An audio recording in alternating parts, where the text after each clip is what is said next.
Hello viewers, welcome to my YouTube channel. और आज के इस वीडियो में मैं डिस्कस करने वाला हूं अरिथमेटिक प्रोग्रेशन के बारे में। देखेंगे क्या है इसका डेफिनेशन, कैसे फॉर्मुलेट किया जाता है, और आखिर में देखेंगे कुछ special types of question arithmetic progression के बारे में जो एग्जाम में दिए जाते हैं। लेकिन सबसे पहले अगर आप इस चैनल पर नए हैं तो सब्सक्राइब कीजिए मेरे यूट्यूब चैनल को और पास में दिए गए बेल आइकन को भी प्रेस कर दे ताकि मेरे आने वाले हर वीडियो का नोटिफिकेशन आपको मिलता रहे। तो चलिए शुरू करते हैं इस वीडियो को। सबसे पहले देख लेते हैं डेफिनेशन क्या है अरिथमेटिक प्रोग्रेशन का। क्या है definition? Arithmetic progression is a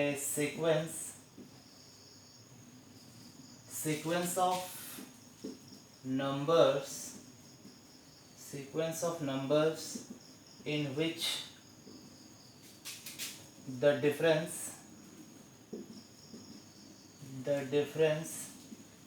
between every two consecutive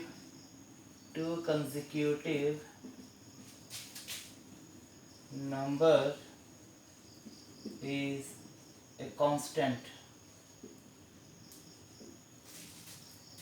मतलब arithmetic progression is a sequence of number in which the difference between every two consecutive number is a constant।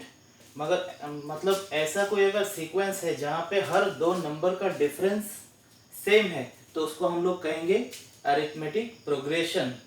तो आइए example से देखते हैं इसको। अगर हम लोग एक एग्जांपल ले like 5, 10, 15, 20 dot dot dot and so on, और एक एग्जांपल ले 20,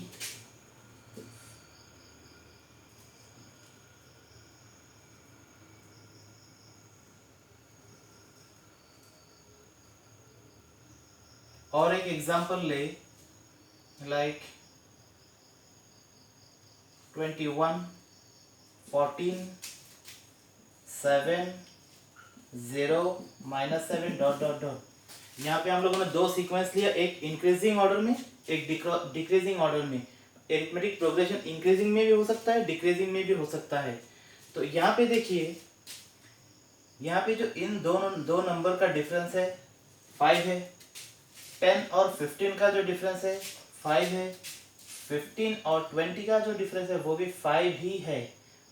मतलब यहाँ पे हर दो नंबर का जो डिफरेंस है वो एक कांस्टेंट आ रहा है। यहाँ पे देखिए, यहाँ पे 21 और 14 का जो डिफरेंस है वो 7 है। 14 और 7 का जो डिफरेंस है वो भी 7 ही है। 7 और 0 का जो डिफरेंस है वो भी 7 ही है। यहाँ पे भी हर दो नंबर का जो डिफरेंस है वो कांस्टेंट आ रहा है। तो मतलब ऐसा कोई सीक्वेंस जहाँ पे चाहे वो इंक्रीजिंग हो या फिर डिक्रीजिंग हो, कोई भी हो सकता है। अगर कोई ऐसा सीक्वेंस है जहाँ पर हर दो नंबर का जो डिफरेंस है वो सेम आ रहा है तो उसको हम लोग कहेंगे अरिथमेटिक प्रोग्रेशन। ठीक है, तो चलिए देख लेते हैं फॉर्मूला। क्या है फॉर्मूला अरिथमेटिक प्रोग्रेशन का? कोई भी एपी अगर हम लोग ले लाइक 5, 8, 11, 14 डॉट डॉट डॉट। ठीक है, यहाँ पे कॉमन नंबर कौन सा आ रहा है, डिफरेंस क्या आ रहा है, कॉमन डिफरेंस, इसका डिफरेंस क्या है 3। इन दोनों का डिफरेंस क्या है 3। इन दोनों का डिफरेंस क्या है 3। मतलब सबका एक कांस्टेंट डिफरेंस है वो 3 है यहाँ पर। तो इसको हम लोग कैसे एक्सप्लेन कर सकते हैं? 5 को हम लोग 5 लिख लेते हैं फर्स्ट टर्म को। इसको हम लिख सकते हैं 5 + 3। इसको हम लोग लिख सकते हैं 5 + 2 × 3 दैट इज 6 + 5 11। इसको हम लोग लिख सकते हैं 5 + 3 × 3 3 × 3 9 एंड 5 14। तो यहाँ पे देखिए, यहाँ पे जो कॉमन जो डिफरेंस है उसका बार बार मल्टीपल हो रहा है। ठीक है, यहाँ पे 3 होगा 1 सेकेंड टर्म में, थर्ड टर्म में 3 हो रहा है 2, फोर्थ टर्म में 3 हो रहा है 5। अगर हम लोग 5th टर्म ले तो 3 होगा 4। ठीक है, उसी तरह जितना नंबर ऑफ टर्म है कांस्टेंट जो है उससे एक कम है, कॉमन जो डिफरेंस है उससे एक कम है, ठीक है। तो इसी तरह से अगर कोई भी एपी है जिसका फर्स्ट टर्म जो है उसका हम लोग अगर ए ले लें, फर्स्ट टर्म अगर हम लोग कंसिडर करें ए, और ये जो कॉमन डिफरेंस है इसको हम लोग अगर कंसिडर करें डी, कॉमन डिफरेंस डी, ठीक है। कोई भी एपी जिसका फर्स्ट टर्म हम लोग को पता नहीं है और कॉमन जो डिफरेंस है वो भी पता नहीं है, वो डी, फर्स्ट टर्म को ले लिया ए और कॉमन जो डिफरेंस है उसको ले लिया हम लोगों ने डी। तो एपी क्या होगा, एपी जो है वो हो जाएगा, फर्स्ट टर्म होगा तो ए ही होगा, जो फर्स्ट टर्म है वही होगा। सेकंड में क्या होगा, ए प्लस डी होगा। थर्ड टर्म क्या होगा, A plus 2d। Fourth A plus 3d, dot dot dot. तो यहाँ पे सेकंड टर्म में डी आ रहा है 1, थर्ड टर्म में डी आ रहा है 2, फोर्थ टर्म में डी आ रहा है 3। अगर 10 टर्म ले तो डी होगा 9, अगर 100 टर्म ले तो डी होगा 99। उसी तरह से अगर हम लोग nth टर्म ले, डी 1 कम होगा, n-1 होगा ना, तो nth टर्म हम लोग अगर ले तो वो हो जाएगा na plus n-1, sorry a plus n-1d। ये हो गया एपी का फॉर्मूला कोई भी टर्म निकालने का, ठीक है। इसी फॉर्मूले से हम लोग एपी का कोई भी टर्म, चाहे 10 टर्म हो, 20 टर्म हो, 100 टर्म हो, कोई भी टर्म हम लोग इस फॉर्मूला से निकाल सकते हैं। तो एपी का, तो जनरली एपी का टर्म एन टर्म का फॉर्मूला क्या हो गया, a plus n-1 to D, ठीक है। तो इसी फॉर्मूले से अगर हम लोग इस एपी का 20 टर्म निकाले, इसी फॉर्मूला में ये जो फॉर्मूला इसको लगाकर हम लोग इसी एपी का अगर 20 टर्म निकाले तो क्या आएगा, तो यहाँ पे ए कौन सा है, तो 20 टर्म अगर हम लोग निकाले, फर्स्ट टर्म ए क्या है 5 है, एन क्या है 20, तो 20 माइनस 1 मतलब 19, तो डी क्या आएगा, डी तो 3 है, common difference 3, 5 plus 27 2 5, that is 62। इसी एपी का अगर हम लोग 20 टर्म निकाले तो आ गया 62। ऐसे ही कोई भी टर्म हम लोग निकाल सकते हैं इस फॉर्मूला से, ठीक है। तो अभी हम लोग देखेंगे कोई एपी का टर्म अगर हम लोग पीछे से निकाले, term from the and side से अगर हम लोग निकाले तो उसका फॉर्मूला क्या होगा। पहले तो हम लोगों ने फॉरवर्ड से देखा था ना, सामने से आगे से देखा था, फॉर्मूला क्या आया, a plus n-1 into D आया। अभी अगर हम लोग पीछे से कोई भी टर्म ले उसका फॉर्मूला क्या होगा, तो कोई भी एपी जिसका फर्स्ट टर्म a है एंड कॉमन डिफरेंस d है, और मान लेते हैं जो लास्ट वाला टर्म है वो l है। एपी का तो फिनिशिंग होगा ना, तो कहीं पे तो फिनिश होगा। अगर वो फिनिशिंग वाला टर्म, लास्ट टर्म जो है वो अगर l होगा तो उसको हम लोग कैसे लिखेंगे, तो वो एपी होगा, फर्स्ट टर्म तो ए है, second A plus D, A plus 2d, dot dot dot, last वाला जो टर्म है वो होगा एल, ठीक है। तो यहाँ पे हर दो टर्म्स का जो है वो डिफरेंस क्या आ रहा है, डी आ रहा है।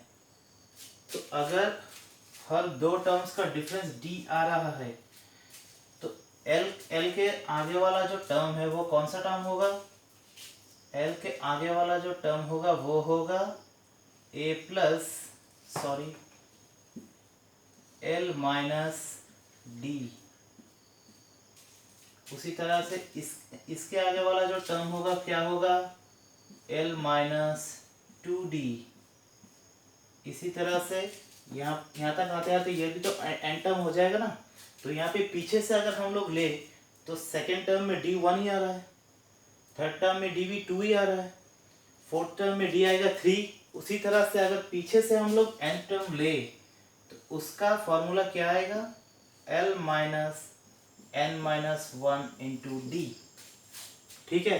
कैसे किया, कॉमन डिफरेंस डी है तो लास्ट टर्म अगर एल है तो उसका आगे वाला क्या होगा, डी माइनस ही होगा ऑब्वियसली, ठीक है। यहाँ पे देखिए ये अगर 14 है तो इससे इसको अगर माइनस करें तो 3 ही होगा, तो यहाँ पे क्या होगा, एल माइनस, आगे वाला जो टर्म है वो एल माइनस डी होगा, इसके आगे एल माइनस टू डी, इसके आगे एल माइनस थ्री डी, ऐसे ही करके थर्ड टर्म में टू डी आ रहा है, सेकेंड टर्म में डी आ रहा है, तो एन टर्म में क्या आएगा, एन माइनस वन डी। ठीक है, तो बैक साइड से मतलब एन साइड से कोई भी एपी का एन टर्म का फॉर्मूला क्या आएगा, L minus N minus one into D from the end, पीछे से। ठीक है, तो अभी हम लोगों ने देख लिया, आगे से अगर फॉर्मूला होगा तो क्या होगा, A plus N minus one into D होगा, अगर पीछे से होगा तो L minus one N sorry L minus N minus one into D होगा। तो अभी और एक इंटरेस्टिंग फैक्ट एपी के बारे में, यहाँ पे देखिए, इन दोनों को अगर प्लस कर दिया 5 और 11 16 और इसको 2 से डिवाइड कर दिया, 5 प्लस 11 अपॉन 2 क्या आएगा, 16 अपॉन 2 दैट इज 8। उसी तरह से इन दोनों को अगर प्लस कर दिया क्या आएगा, 8 plus 14 upon 2 that is 22 upon 2 it is 11। मतलब आगे वाला और पीछे वाला को अगर जोड़ दिया और इसको 2 से डिवाइड कर दिया तो मिडिल का जो वो टर्म है वो आ जाएगा। यहाँ पे भी सेम ही आ रहा है, 8 प्लस 14 किया, इसको 2 से डिवाइड किया और आ रहा है कौन सा, बीच का जो नंबर है वही आ रहा है। तो उसी तरह से अगर कोई भी एपी का अगर हम लोग कंसेक्यूटिवली थ्री टर्म्स ले, कंसेक्यूटिवली अगर कोई भी एपी का three terms A B C हुआ तो इसमें रिलेशन क्या होगा इन तीनों का, that is B equals to A plus C upon 2।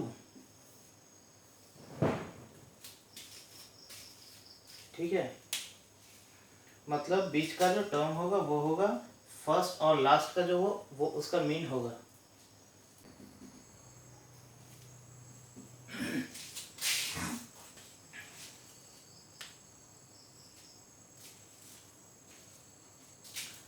तो चलिए अभी कुछ क्वेश्चंस देख लेते हैं एपी के बारे में जो कि एग्जाम में दिए जाते हैं। पहला जो क्वेश्चन है वो क्या है, find the 32nd term of the AP 3 7 11 dot dot dot. तो यहाँ पे 32nd टर्म को दिखाना है इस एपी का, क्या है इसका देखते हैं। यहाँ पे फर्स्ट टर्म जो है, फर्स्ट टर्म क्या है, ए क्या है 3, कॉमन डिफरेंस क्या है, कॉमन डिफरेंस डी क्या है 7 minus 3 that is 4, 7 minus 3 4। तो कौन सा टर्म दिखाना है 32, तो therefore a 32 equals to क्या होगा, a प्लस 1 कम d होगा, 1 कम d मतलब 31d होगा। तो a प्लस सॉरी a का वैल्यू क्या है, a का वैल्यू है 3 प्लस 31 इंटू डी क्या होगा 4, 3 plus 4 and 12 that is 127। तो 127 होगा इस एपी का 32nd टर्म। ठीक है, ये हो गया हम लोग का आंसर। तो सेकंड क्वेश्चन क्या है, सेकंड क्वेश्चन है which term of the AP 21 14 7 dot dot will be the first negative term. इस एपी का फर्स्ट नेगेटिव टर्म कौन सा है, ये जो है एपी है वो डिक्रीजिंग है, मतलब डिक्रीज होते होते कहीं तो नेगेटिव आएगा ना, तो फर्स्ट नेगेटिव टर्म कौन सा है। तो देखेंगे अभी हम लोग, यहाँ पे फर्स्ट टर्म क्या है 21 है, डी क्या है, common difference 14 minus 21 that is -7। तो let nth term will be the first negative term. मतलब nth टर्म जो है उसको हम लोगों ने कंसीडर कर लिया कि फर्स्ट नेगेटिव टर्म होगा। दैट मीन्स ए एन जो है वो लेस देन 0 होगा। ठीक है ना, ये जो टर्म है वो नेगेटिव होगा मतलब लेस देन 0 होगा। तो ए एन क्या है, A plus N minus 1 into D less than 0। That is A का वैल्यू क्या है 21 प्लस एन माइनस 1 डी क्या है -7 है, लेस देन 0 है। that is 21 minus 7n plus 7 less than 0 होगा। इसको भी हम लोग कैलकुलेशन करें तो 28 minus 7n less than 0 होगा, that is minus 7n less than minus 28 होगा। तो अगर दोनों तरफ माइनस है, नेगेटिव है, तो उसको रिमूव करना है तो साइन चेंज हो जाएगा। साइन क्या आएगा? 7n greater than 28 होगा। That means n greater than 28 upon 7 which is greater than 4, which is greater than 4। मतलब n का जो वैल्यू है वो 4 से ज्यादा है। तो 4 से ज्यादा कोई भी नेचुरल नंबर, क्योंकि टर्म तो नेचुरल नंबर होगा ना, तो 4 से ज्यादा कोई भी नेचुरल नंबर कौन सा होगा? 5 होगा। मतलब फिफ्थ टर्म जो है इस एपी का वो होगा फर्स्ट नेगेटिव टर्म। तो आंसर होगा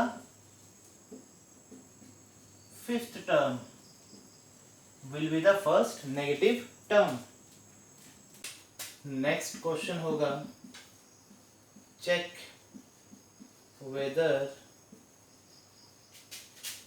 50 be a term of the AP 4 9, suppose 4 9 14 dot dot be term or not। check whether 50 be a term of the AP or not। क्या 50 इस AP का टर्म होगा या फिर नहीं? तो देखते हैं सोल्यूशन क्या है इसका। यहाँ पे फर्स्ट टर्म क्या है? A क्या है? 4। कॉमन डिफरेंस क्या है? 9 minus 4 that is 5। तो 50 इस AP का टर्म होगा या नहीं, इसको चेक करने के लिए हम लोग मान लेते हैं कि 50 इसका टर्म होगा और वो होगा nth टर्म। तो let nth term of the AP will be 50। तो therefore हम लोग लिख सकते हैं an equals to 50। nth term लिया 50 तो an equals to 50 हो गया। तो an का वैल्यू क्या है? a plus n minus 1 d equals to 50। तो a क्या होगा? a तो है यहाँ पे 4 है, n तो पता नहीं है हम लोगों को, तो d क्या होगा? d है 5 है और ये है 50। तो 4 plus 5n minus 5 equals to आएगा 50, that is 4n minus 1 equals to 50। तो 4n equals to 51, n is equals to 51 upon 4। मतलब n का जो वैल्यू है वो फ्रैक्शन आ रहा है, लेकिन AP का कोई भी टर्म तो फ्रैक्शन नहीं है। Second term, third term, fourth term ऐसा होता है, फ्रैक्शन तो नहीं होता है ना। तो n का तो फ्रैक्शन आ रहा है, मतलब ये पॉसिबल ही नहीं है। 50 को लेकर अगर कैलकुलेशन किया तो n आ रहा है फ्रैक्शन, जो कि पॉसिबल नहीं है। मतलब 50 इस AP का कोई टर्म नहीं है।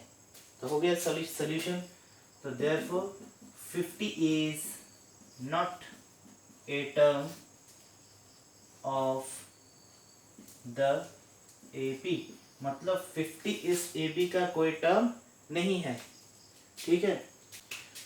नेक्स्ट क्वेश्चन क्या है? If fourth term and sixth term of an AP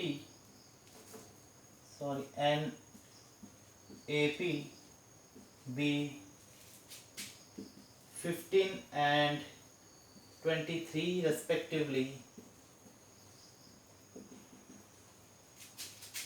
then find the AP।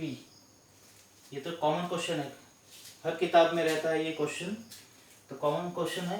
तो if fourth term and six term of an AP B15 and 23 respectively find the AP। इसी type का question कोई भी book आप लोग ले लीजिए, इसी टाइप का क्वेश्चन तो मिलेगा ही मिलेगा। तो यहाँ पे देखिए, let the first term be A and the common difference be D। First term को ले लिया A एंड कॉमन डिफरेंस को ले लिया D, और हम लोगों को क्या मिला, फोर्थ टर्म 15 है और सिक्स टर्म 23 है, मतलब A4 होगा 15 एंड A6 होगा 23। अगर ऐसा कोई क्वेश्चन बुक में है जो जहाँ पे दो टर्म गिवन है और AP को दिखाना है, तो सिंपल सा टेक्निक है, जो लार्जर टर्म है उससे स्मॉलर टर्म को माइनस कर देना है। देखिए कैसे, A6 माइनस A4, तो इसका वैल्यू भी माइनस ही होगा। A6 क्या है हम लोगों को पता है, A प्लस 5D होगा, 1 कम D होगा, और ये क्या होगा, A प्लस 3D होगा। इसका आंसर क्या है, 8 है। A plus 5D minus A minus 3D equals to 8।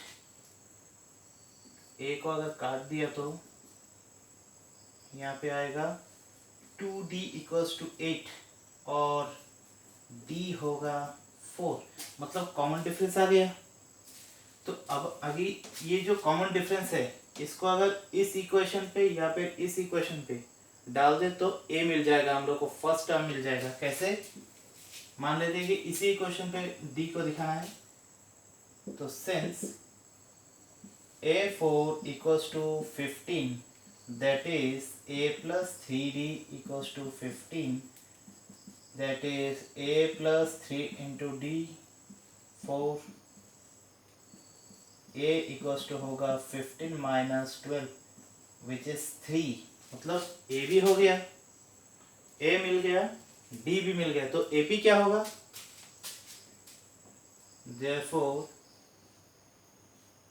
the AP is क्या होगा, फर्स्ट टर्म तो 3 है, सेकंड क्या होगा 3 प्लस 4 होगा, दैट इज 7 होगा, थर्ड क्या होगा और 4 होगा 11, फोर्थ क्या होगा और 4 15 डॉट डॉट डॉट ऐसे ही होता रहेगा। तो ये हो गया हम लोग का AP। ठीक है, बहुत आसान है। दो टर्म अगर गिवन है क्वेश्चन में तो उन दोनों को माइनस कर देना है, आसानी से, बहुत इजी से D आ जाएगा। फिर D को किसी भी इक्वेशन में डाल दो तो A मिल जाएगा। अगर A आ गया, D आ गया, तो AP तो आसानी से हो ही जाएगा, D को बस जोड़ देना है। ठीक है, तो इसी तरह से कोई भी क्वेश्चन हम लोग सॉल्व कर सकते हैं। आई होप कि आप लोगों को ये वीडियो अच्छा लगा हो। अगर आप लोगों को ये वीडियो अच्छा लगा हो तो लाइक कीजिए, शेयर कीजिए और हाँ, सब्सक्राइब ज़रूर कीजिए। Thank you.